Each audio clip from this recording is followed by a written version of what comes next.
Good morning, everyone. Welcome to the Art of NFT Business. We have been away for a while. If you follow this channel, you know that I and my co-host Florian are very busy people.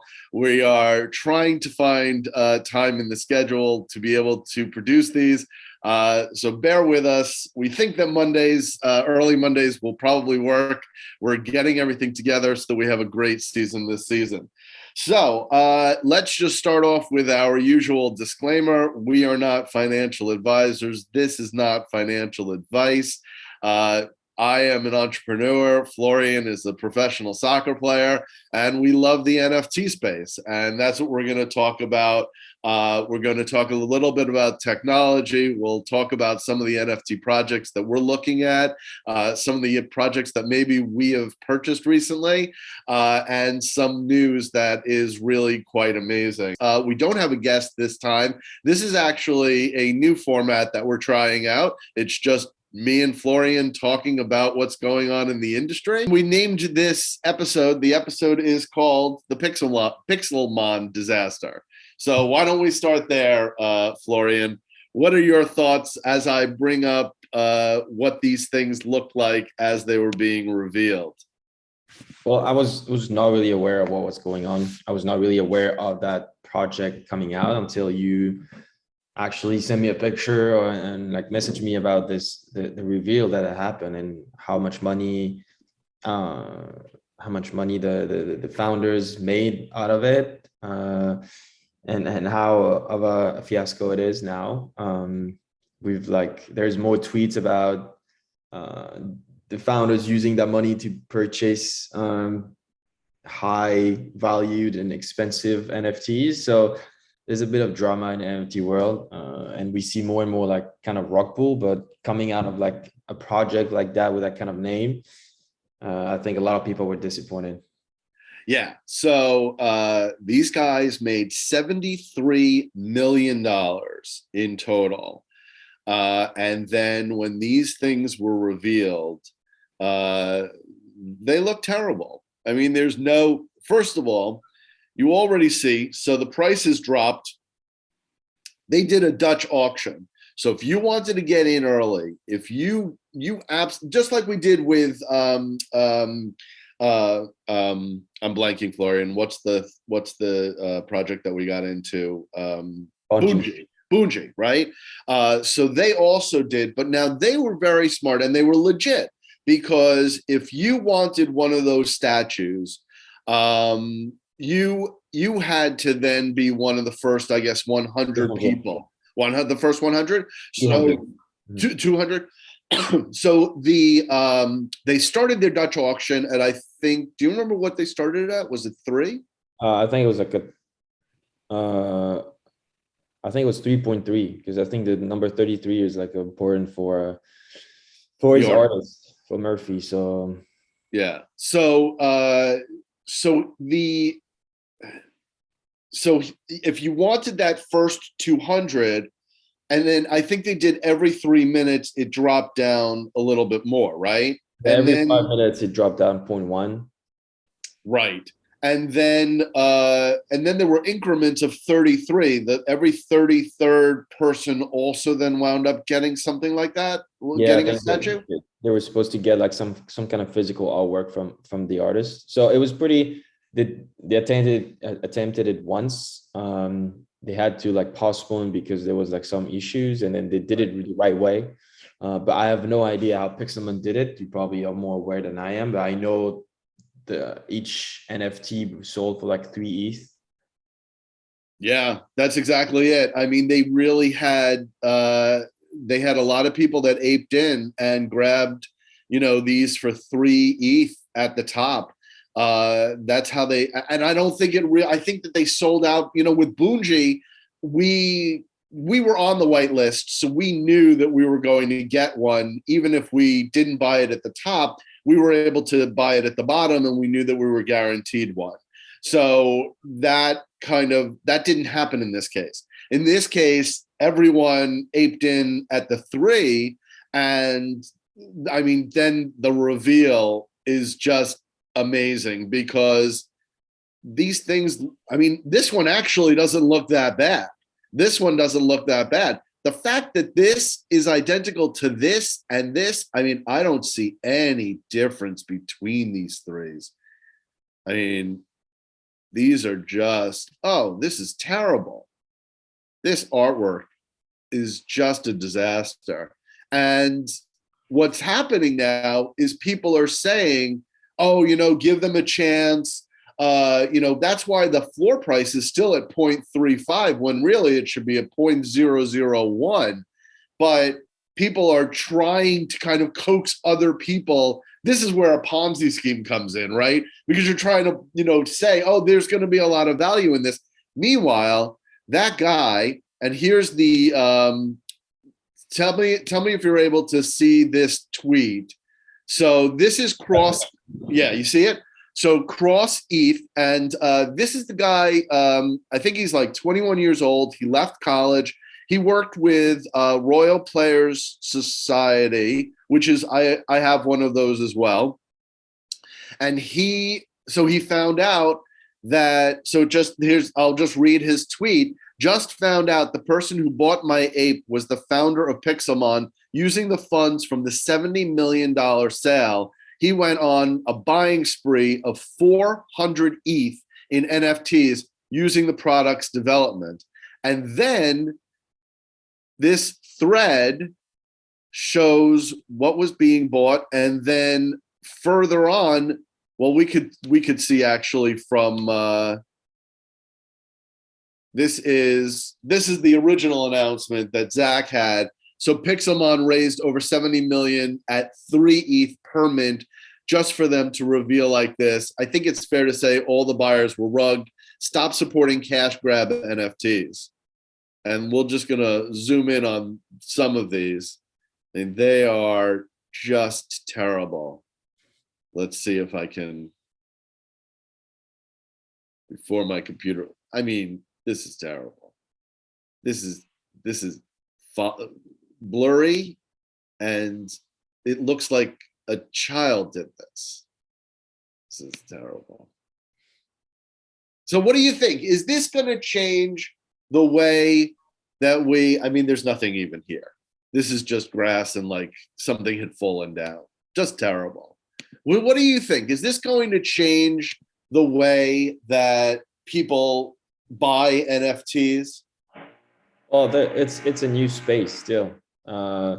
It's something that's going to evolve over the years, and it's going to be more and more new people into the space, people that usually don't know anything about this space. So there's going to be more rug pulls. There's going to be more projects like this that just want to cash grab and leave.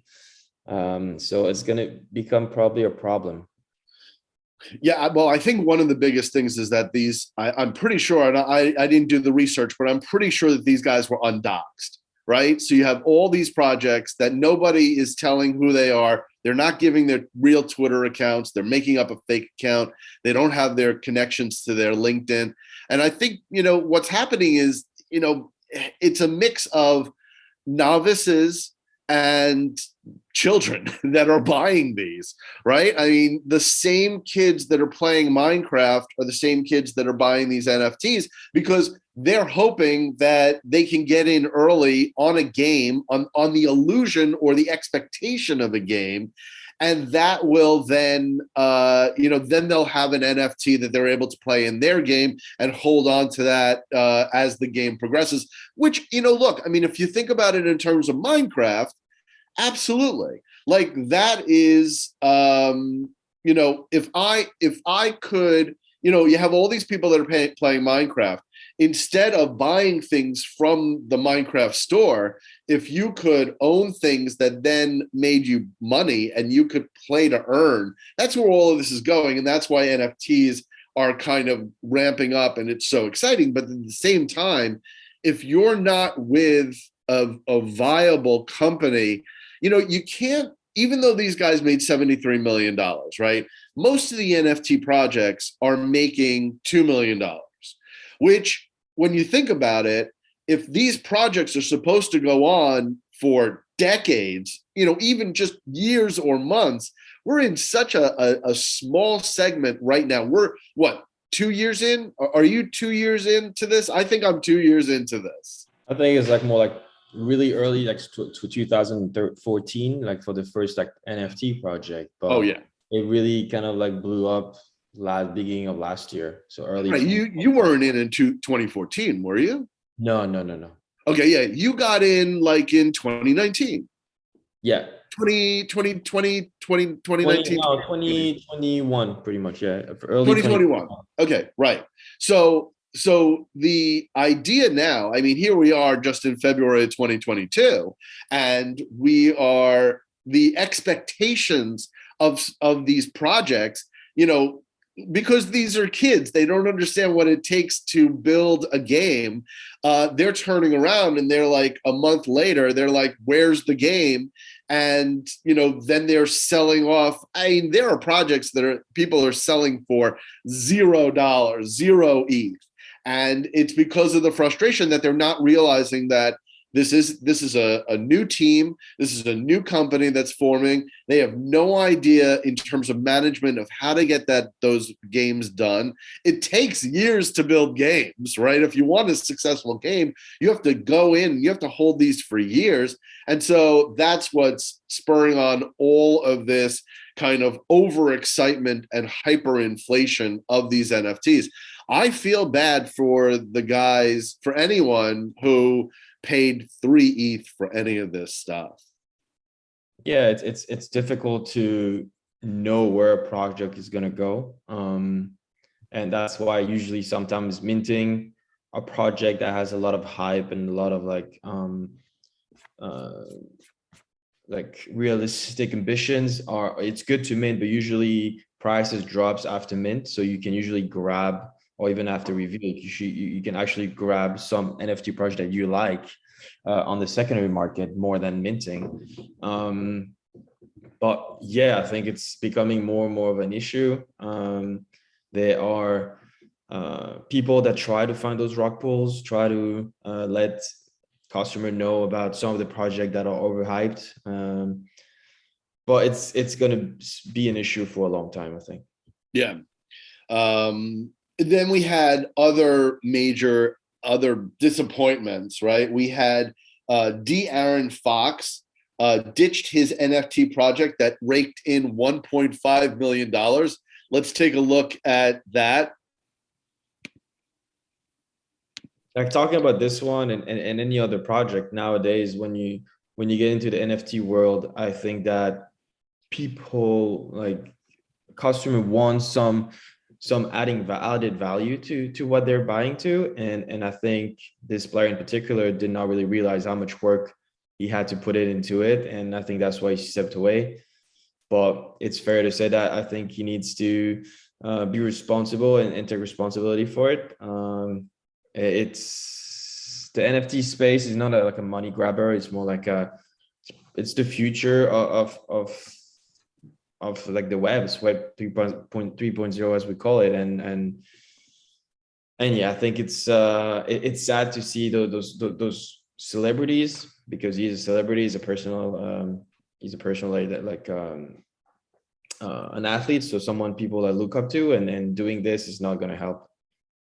Yeah, I can't imagine that the NBA isn't going to have something to say about this. All of these guys are under, they're in situations where they really have to be careful about their own personal, what they do on a daily basis. I mean, all sports people are in the public eye, right? So this is what he writes. He goes, I want to address an NFT project we launched recently. The project launch was ill-timed. I delegated certain aspects to the launch of the NFT in an attempt to partner with professionals. We weren't happy with the execution and demand on my time and attention during the NBA season.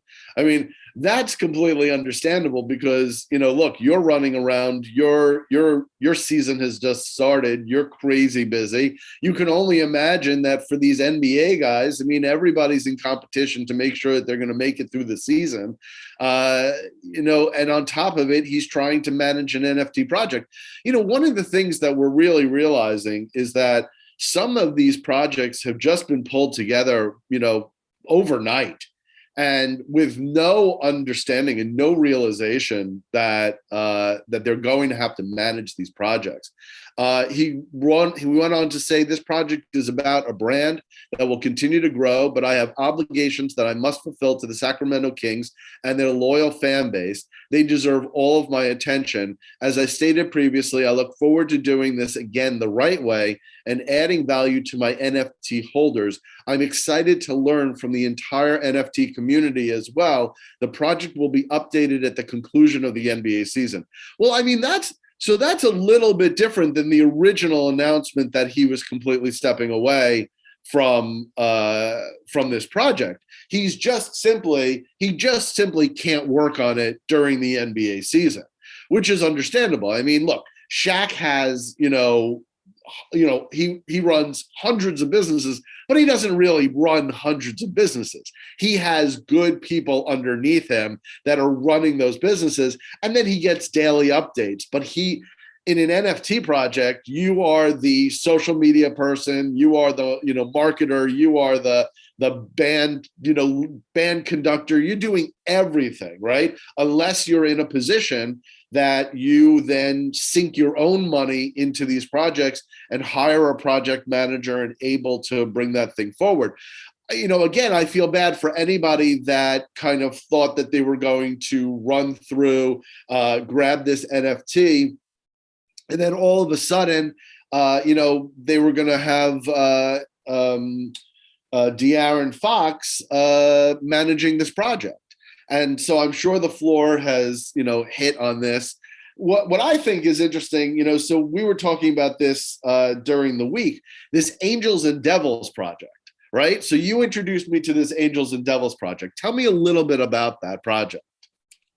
So it's a project that we came across with some of the players, like I talk with in the NFT space, some athletes, and then we made some research about this project. They kind of contacted us to kind of promote it and see if we wanted to promote it. And then we kind of reviewed it and saw in it like a little, like some kind of potential. We kind of like the art, like the idea, and like the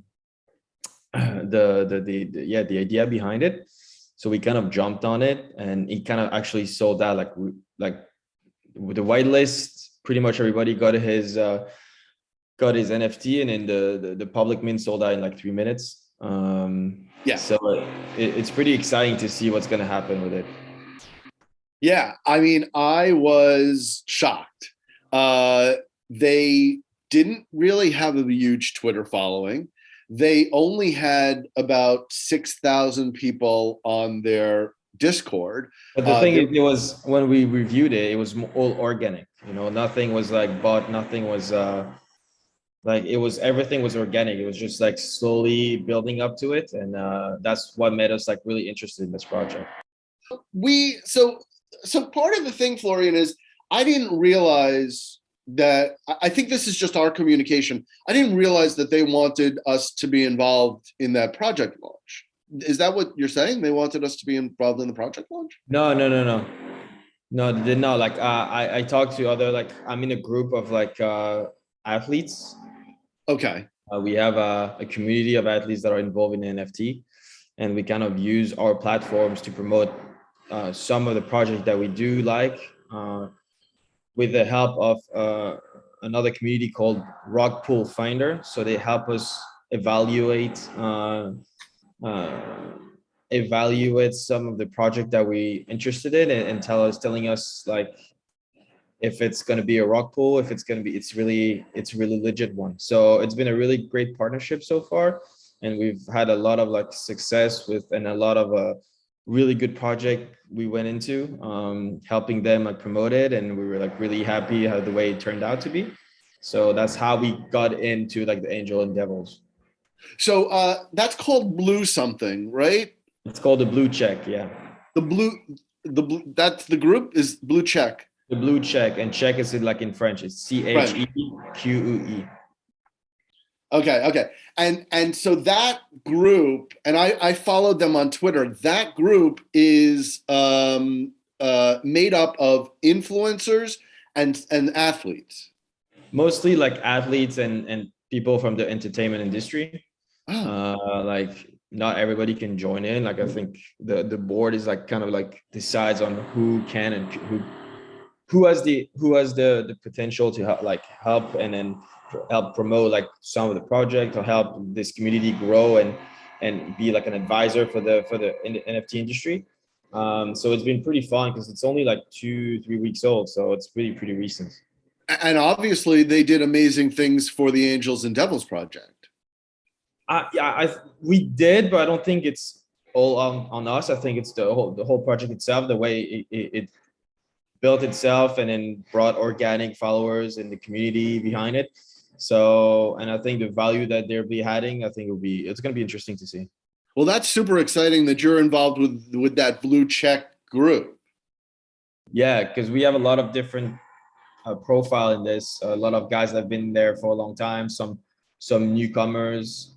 We share information and I think it's great because we help each other like to not make mistake, because some of them did, and so we share our stories, and I think it's been great. It's been great so far. Oh wow, that's great. Well, we will definitely have to keep that in tune with the projects that we're going to work on in the near future. So if people want to take a look at that, let me just show them the Angels and Devils over here. So it was a 10,000 mint, 2,700 people aped in.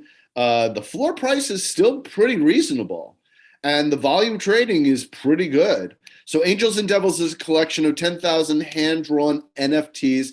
The collection consists of 5,000 angels and 5,000 devils who have agreed to put aside their differences and enter the metaverse together as friends. This isn't just another PFP collection. Our game developers have already begun working and producing plans for our metaverse, Celestial World, which is a history-telling-based MMO hired in our comic book, Celestial Tales. As soon as Mint ends, we start working on our second metaverse. We welcome you to check the project and read our white paper. Well, okay, and they're still in discovery. They're still in reveal phase. So yeah, the reveal is supposed to be happening tomorrow. The mint price was like 0.04 for whitelisted people, 0.05 for oh really? For the public mint, so it was pretty affordable.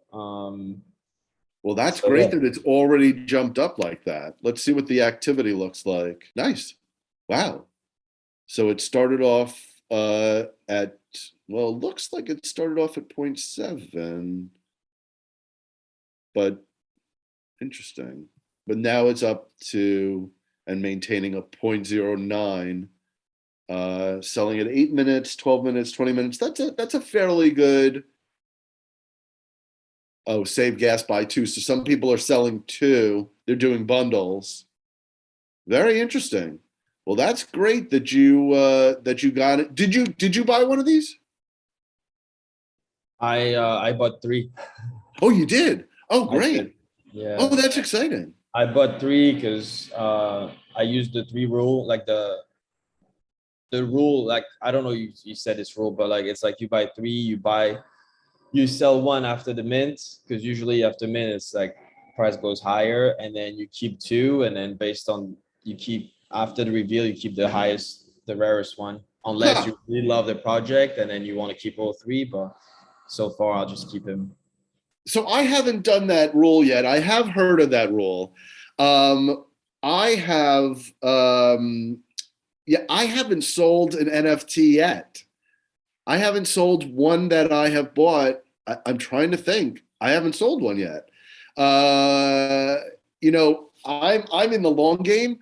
But what I think is interesting is this idea that if you're going to sell right after mint, one of the 3, and you have no idea what this is, you're basically risking selling a very valuable, rare NFT until the reveal happens. Yeah, it's a gamble. It's a gamble. It's the game. It's the game of the NFT. Right, right. This So is did you put yours up for sale? Put one on sale, really high, because I don't know if I really want to sell it, but who knows, if somebody really wants it, I'll take it. But Yeah. at So least- it's out of the range of the 0.08. Yes. Okay. So it's higher than that. So the floor would have to. I mean, right now you realize that nobody's going to buy anything above the 0.08 until there's a reveal. And then I think on the reveal day, I think I'll just take it out the listing, because we never know if the one that I put on my listing is my rarest one, I'll keep it. Right. That's the risk that you're taking right now. Right. But if you wanted to make back your money, because you bought it at 0.04, if you sold one now at 0.08, you would basically, pay for two of the three that you bought. That's amazing. That's great. Just wanted to mention the news that a former Manchester United player is going to launch a soccer-centric DAO. So, obviously we try to keep soccer in here somehow. There are 2 points in the conversation that we're going to talk about. So the former Manchester United legends Gary Neville and Paul Scholes are teaming up to launch a one-of-a-kind sports-centric DAO with Singapore billionaire Peter Lim and his son, Kiat Lim. The football-centric venture aims to bring sports ownership to the masses using DAOs. The sports investment DAO would be called CO92 DAO. I don't know why they came up. It's named after the legendary squad from 1992. And this would be the second blockchain sports venture for the Lims. They have already launched another football venture endorsed by Cristiano Ronaldo. Now, what's interesting here is that in addition to that, we were going to talk about ASM AIFA All-Stars. So let's talk about ASM for a couple of seconds here. Let me bring this up. Let's look at the brains first. Did you read any of this? Did you have a chance to read any of this? On the ASM brains? Yeah. No, I haven't really looked at it. Okay, so this is artificial intelligence. So they are applying so I'll just read it so that everybody can understand what this is. ASM Genius Brains are unique artificial intelligences owned via NFTs. Brains are capable of learning and evolving. They're interoperable across different forms and worlds. Powered by AI, owned by you, and traded as an NFT. So these things are absolutely amazingly beautiful. Let's see if I click in. The floor is 3. So that people who really know what's going on. Yeah, look at this. So it's moving based on an AI. It's generating kind of pulses and things like that. And this is all going to it's just all of these are all different kinds of ASM. And the reason why we're talking about this from the soccer side is that this artificial intelligence is now going to be part of the AIFA All-Stars. So this is a 40,000, which is tremendous. I may actually buy one of these because at 0.19, what is that? Is that $400? Something like that, right? 40,000 football characters, fast, fun, fully 3D rigid, all unique and all-stars. The Artificial Intelligence Football Association, the AIFA, is a forthcoming decentralized play-to-earn football game brought to you by Altered State Machines, ASM, that's what we're talking about. The world's premier protocol for non-fungible intelligence.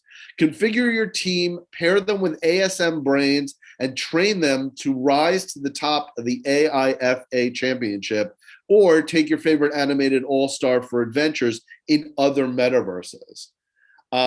These guys are interesting. I mean, they don't kind of look soccer-ish. This guy's got roller skates on. This guy doesn't even have any feet at all. This guy's got Bitcoin for eyes. So I don't really know how this is going to work, but it's another aspect of the NFT world. So this is $524. That's not bad. Let's see what these guys look like when we load this up. And you said there was like 40,000 of them? 40,000. Oh, and this guy comes with an accessory. Do you still have the possibility of minting them right now? Yeah. Yeah, they're on the market. You can move them around like this. You can, oh, this is really super cute. If I click the accessory, I can't click that. It is configurable. Let's see. If I look at these properties, this guy, accent color is purple. Well, that's interesting. That doesn't look purple to me at all. That I think I'm seeing red, orange. Accessory is Jerry.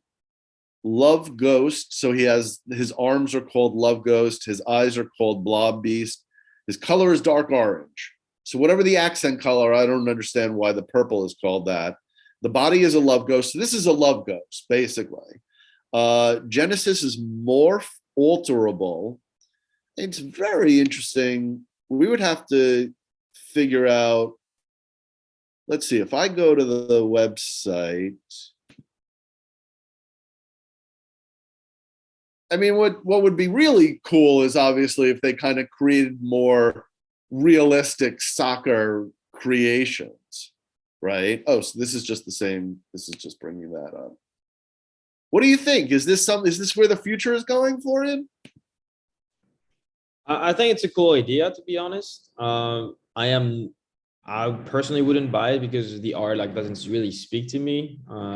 It seems super hype right now, and there's probably a good reason for it. I think the story and what they want to do with it's pretty cool.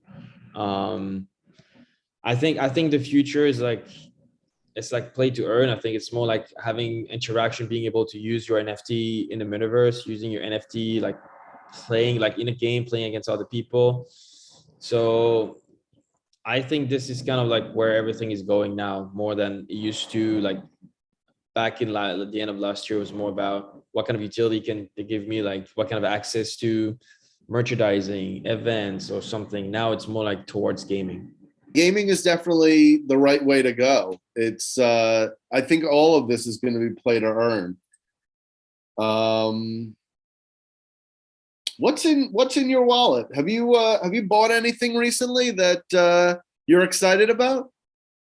So I bought an NFT called Fierce Studio. The name of it is like Fierce, FIERCE Studios, and it's a woman-led project. So it's basically like models that you have, and then with those models based on the accessory you have, you can try to get like actual partnership with brands.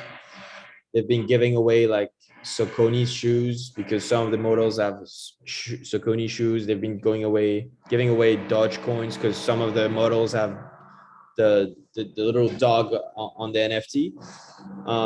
And I found it really nice. I think that the project behind it is good. They're still minting. You can still mint. Their contract is give you access to like really low gas fees. It's 0.07, so it's really affordable. Oh wow! Is that on OpenSea? Yeah, there was a little peak in activity in the mint because they were part of some of the convention with Gary Vee and other NFT project leaders. So, but it's been slowly growing. It used to be when I got in, it used to be like a 1K, and now it's like 3.1. Oh. And the volume is but like right now, I think the best would be getting in the floor price because it's lower than the mint. Wait. So is it selling on OpenSeas for 3, but you can buy it on mint at 0.07? That's not right. No, it's not for free on OpenSea. It's a 0.057, but you can mint it at 0.07. Oh, I see. What were you were saying 3 before? What was that? It was 3,000. There's 3,000 NFTs that got minted. I see. and earn revenue. Our well-connected team can help you secure licensing deals with major brands. Oh, wait, you showed me this project before. I did, and the founders are fully doxed here. You can see.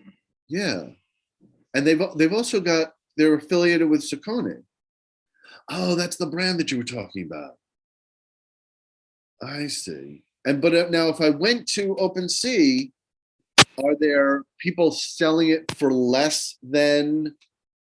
Oh, they are. Yeah. Oh, so I'd be better off. Oh, 0.057. I see. That's definitely a challenge. That's a difficult thing if they're trying to, if you buy them. Why would I buy a mint at 0.07 if I could buy the floor at 0.057? Well, it all depends on what you want. Every models is different. Every model will give you access to different type of brand. You'll see here, like you have, they're like wearing specific brands. I think they're like connected to, like this project is connected to. So I think it's still affordable. If you really just want to jump in and have one, definitely just get on the OpenSea market, like on the secondary market.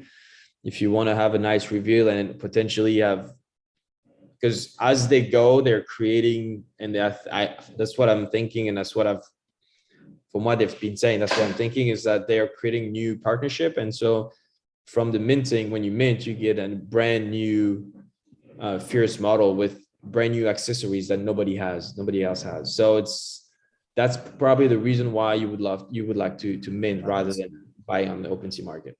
I see. And really, there's only just a handful that are selling for under the 0.07. So that would incentivize people. If they don't want those couple that are available for less than 0.07, then they would go ahead. And again, I mean, I don't know who's selling these for 0.07 or even this, 0.057. But you're saying the gas fees are pretty low. Yeah, the contract for the gas fee is like around like max, I think it's $20. Oh, really? How did they do that? How did they put that into the contract? Yeah, I think nowadays, like some of the project can like change the contract and lower the gas fees. I don't know exactly how it works. It's something I really wanted to look into because I'm really interested. Yeah. But I've minted some project, for example, Angel and Devil's project. I bought 3 and the gas fee for the 3 was like $32. Oh, wow. Oh, that's a great price. I mean, of course, months ago, a year ago, gas was, $8 for everything. But that's a fairly good price. 30 for It's better 3. than $100 or 200 or 300. Yep. Yeah. Yeah. Hey, let's catch up on Panda Dynasty. Where are we with that stuff? What's happening? I think you're more aware of this than I am. No, you're not. I haven't really, like, it's been a busy last few weeks being in preseason and trying to settle in Miami. I have really followed from far. I know they've launched their IR, I think, augmented AR, Yes. sorry, augmented reality, like game to like try to collect more pandas in the real life type, like the same type of like Pokemon Go type of things. I've known like we were able to get the washing machine from the escape room. So now we're able to wash our pandas from some of the accessories, which I haven't done yet. And I haven't collected any of the pandas from the virtual reality like type of game. So it's something it's something I'm really looking forward to do, actually, but when I have time. Yeah, it's funny. The problem there is, and I should probably explain this to Gabrielle when we talk to him next time. I'm very attached to my pandas. I mean, the 2 pandas that I own, I really feel like, I mean, certainly one of them represents me very well. Like, I'm very attached, and I'm worried that if I put through here. I'll even bring up my pandas so that everybody can see what these look like. You know, these are the pandas that I bought because I loved them. And I bought them on the secondary market. And so I was able to choose which ones I wanted. And I chose the ones that I felt really connected to me. It's concerning to me that if I'm now going to put them into the washing machine, that they're somehow going to look different, right? That they're going to lose that kind of special thing that here, I'll just let everybody see as this, as we bring this up, and I'll describe it for those people that are listening to the podcast. My panda number 5706, that looks like Elton John to me. I mean, that looks like, he's got the multicolored glasses. He's got that kind of, Liberace suit that makes it look like army, but like fashionable army. And then he's got wings. I mean, I really relate to this image, right? And then from the other one, he's got the snowboard. I'm pretty sure that that's a snowboard behind him. I used to snowboard years back. He's got a Hawaiian shirt on. He's got a grimace on his face. I mean, I love these guys. Like, maybe if I put it through the washing machine, I think one of the things that they're trying to do is get rid of the background, the multiple kind of crazy background. I'd be fine with that. But I'd be kind of sad to lose that skateboard and like the grimace on his face. So who knows? I we'll have to talk to Gabrielle as that's coming up. But I know one of the reasons why they're doing this is because then those characters will fit into the kind of Street Fighter or Mortal Kombat game that they're creating, where you can fight different pandas. It's a cute concept. I love the concept. I just I'm not sure. He has to kind of convince me to use the treasure to use the washing machine. Well, I think we'll have some questions for him, because I think it's a smart idea. We have to wash a panda in order to have accessories to fight in his virtual fighting game. But it's certainly interesting. Yeah. And I'm super excited about where the future is going for NFTs, as well as blockchain, as well as Bitcoin and all the other cryptos. I think that the world is kind of getting out of control. And to me, the more people, are concerned and worried, the more that they'll move their money into crypto. And I think that's only going to benefit us in the future. So we've had construction. We've had an unsuccessful POAP. But at the end of the day, we have to really be happy with the fact that we produced another podcast. You and I are crazy busy. We will get back into the motions of doing these more frequently. Hopefully the construction will be done by then. And this will be a lot of fun for us in the future. For those of you that tuned in and watched, thank you so much. This was really great. We've learned a lot just in terms of, can we use Discord at the same time that we're doing all this with Zoom? The answer is no. We still need to get to a point where we're able to see your chats. If you have been chatting, we apologize. We're not able to see those immediately. But stay tuned. We will try to do another one next week. And we do have a couple of guests coming on for the season, and those will be really exciting. Thank you so much, everybody. Florian, do you have anything else you want to add to this? No. I'm really sorry about the noise. That's why I'm trying to stay mute. But it was a good first episode back. I think we have a lot more coming, and I think it's going to be a fun year this year. I think the fact that we were just absolutely committed to doing this podcast this morning just to get us back in the groove of things, I think that just we win a medal right there. We win an award. Well, everyone, thank you so much. This was great. We will see you hopefully next week. Bye.